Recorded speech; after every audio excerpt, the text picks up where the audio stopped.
तो मतलब प्रकृति जो है, अब प्रकृति को समझिएगा, जो अभी मैं बात पीछे कह रहा था, प्रकृति जो है हमेशा जो है इंसान के लिए, मनुष्य के लिए जो है तत्पर रहती है। किसके लिए बताइए? प्रकृति जो है हमेशा किसके लिए तत्पर रहती है?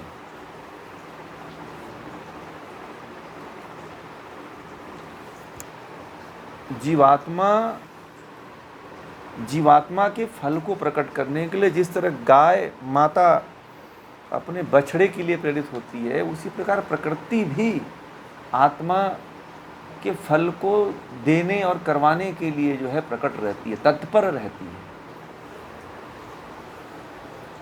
ठीक है।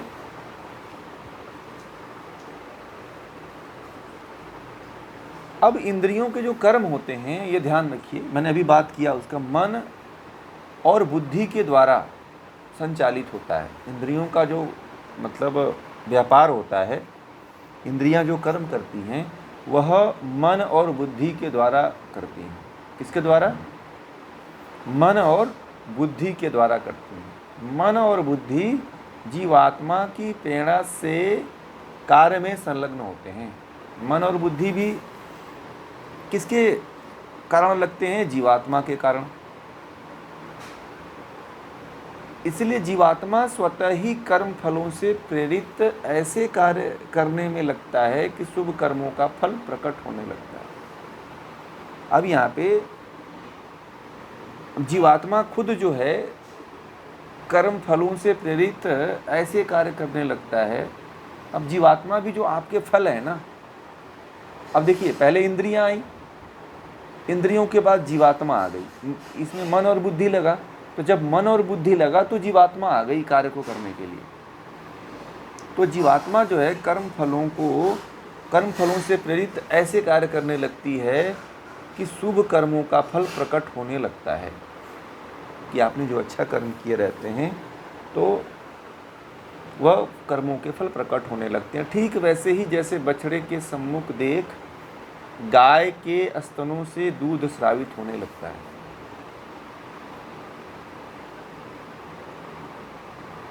ठीक है। तो मतलब सब आप देखोगे ना, तो प्रकृति हमेशा न्यौछावर रहती है। प्रकृति कभी अपने लिए कोई कार्य नहीं किया, स्वार्थ की कामना कभी नहीं करती है। इंसान, जीवात्मा और जीवात्मा की आत्मा जितना स्वार्थी है उतना प्रकृति नहीं है।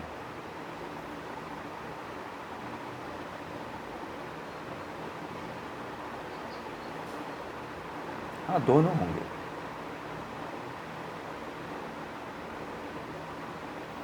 क्योंकि करवा तो आत्मा ही रही है ना। करवाने के लिए तो अच्छे बुरे में भी, अच्छे कर्म में भी और बुरे कर्म में भी जीवात्मा ही साथ देती है। देती है कि नहीं देती है? बताइए। चाहे आप अच्छा कर्म करो चाहे बुरा कर्म करो, दोनों में साथ जीवात्मा ही दिलवाती है ना। बताइए भाई, चेतन तो वही है, जड़ तो सब सारे, ये तो प्रकृति के सारे तत्व क्या हैं? जड़ हैं। चेतन तो मात्र वही है, इसलिए करवाती तो वही है। प्रकृति तो एक माध्यम है। और प्रकृति में जैसे मान लीजिए कि आपने गाड़ी का जो सांचा होता है वो बना दिया, कार का डिजाइन जो इंजीनियर बनाता है वही डिजाइन चलता है ना। अब उसी डिजाइन में आप कितने भी हार्स पावर का इंजन घुसा दो, ढांचा तो वही रहता है।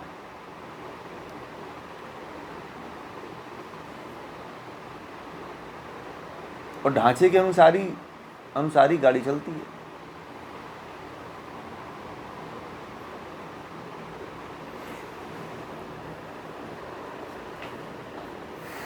तो कहने का मतलब ये है, इसको समझिए थोड़ा सा गहराई में, कि हर कोई जो है प्रकृति का हर तत्व लगा हुआ है जीवात्मा की मुक्ति के लिए। ठीक है। मैंने अभी उपनिषद में कहा, इसलिए कोरिलेट करके पढ़ाता हूँ। तो इसीलिए जो जीवात्मा कि मुक्ति के लिए देखिए परमात्मा और प्रकृति दोनों लगे हुए हैं। प्रकृति भी लगी हुई है, यहाँ तक कि जीवात्मा भी अपनी मुक्ति में लगी हुई है स्वतः। परंतु सबसे अधिक यदि देखा जाए तो जीवात्मा की मुक्ति में सबसे बड़ा सहयोग यदि किसी का है तो वह परमात्मा के बाद प्रकृति का है। परमात्मा फर्स्ट है और द्वितीय यदि कोई बहुत ज़्यादा हमारे लिए सक्रिय रूप से भूमिका अदा करता है तो वह कौन है? वह प्रकृति है। ठीक है, प्रकृति अपनी भूमिका बहुत बड़ी अदा करती है। बात समझ में आ रही है?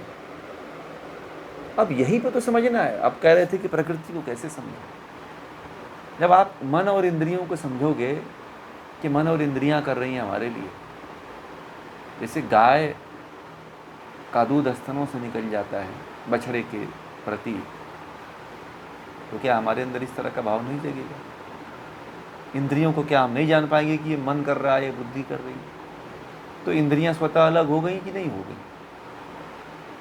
और हम तो मानते हैं कि ये मेरा मन है, ये मेरी बुद्धि है, मेरा हाथ है, ये मेरा पैर है, ये मेरी आंखें हैं, ये मेरा रूप है, ये मेरा रंग है, ये मेरा पर्सनालिटी है। मैं तो देखता हूँ सुबह से लेकर शाम तक लोग पर्सनालिटी को ही देखते रहते हैं। कांच के सामने जा जा करके कभी साइड से तो कभी इधर से तो कभी कपड़े को तो कभी बाल को लोग देखते ही रहते हैं। देखते कि नहीं देखते?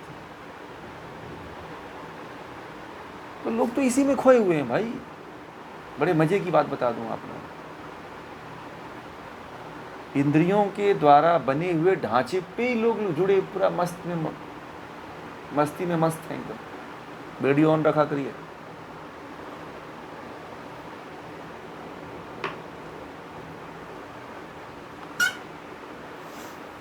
प्रकृति के ढांचे को ही अपना ढांचा मान लेते हैं। ये नहीं पता है कि ये जो ढांचा है ये तो हमारा हेल्प करने आया हुआ है। जो हेल्पर है ना उसी को क्या मान लेते हैं?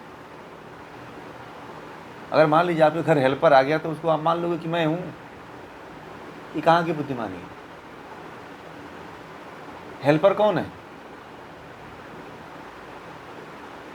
प्रकृति। आपके शरीर कौन है?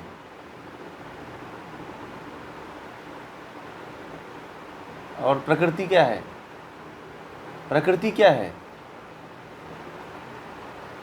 हेल्पर है। क्या है? हेल्पर है। तो हेल्पर को आप अपना मान लोगे? बताइए।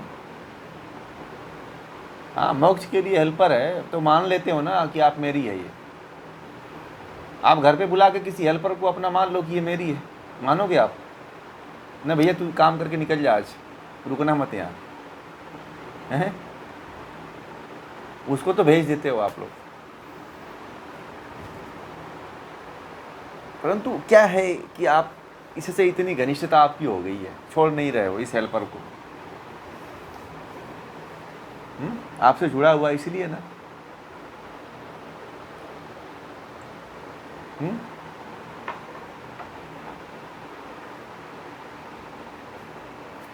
यही तो प्रयोग करना है। प्रयोग यही करना है कि जो हमारा सहयोगी है, ठीक है, उसको ही हम सब फुल कर लेते हैं कि सब कुछ यही है। इसी को मान लेते हैं कि सर्वे सर्वा यही है, बस अब इसके आगे कुछ है ही नहीं। और हमारे अंदर ये अहम भावना आ जाती है कि ये नहीं रहता तो फिर मेरा काम ही नहीं होता, ये नहीं होता तो मैं ये ऐसा नहीं होता, ये नहीं होता तो मैं इस तरह का नहीं होता, ये नहीं होता तो मेरा और कुछ होता ही नहीं भविष्य में। बहुत बड़ा गैप हो जाता है, बहुत बड़ा फॉल्ट हो जाता है जीवन में। समझ रहे हैं?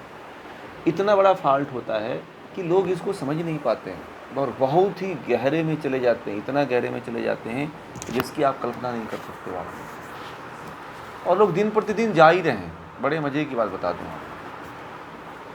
आप लोग भी इतना सुन रहे हो ना, अभी जैसे ही मोबाइल रखते हो फिर आप लोग ऐसे ही चले जाते हो। फिर वही दुनिया, वही कहानी, वही किस्से, वही बातें, वही रात, वही दिन, वही चलता रहता है।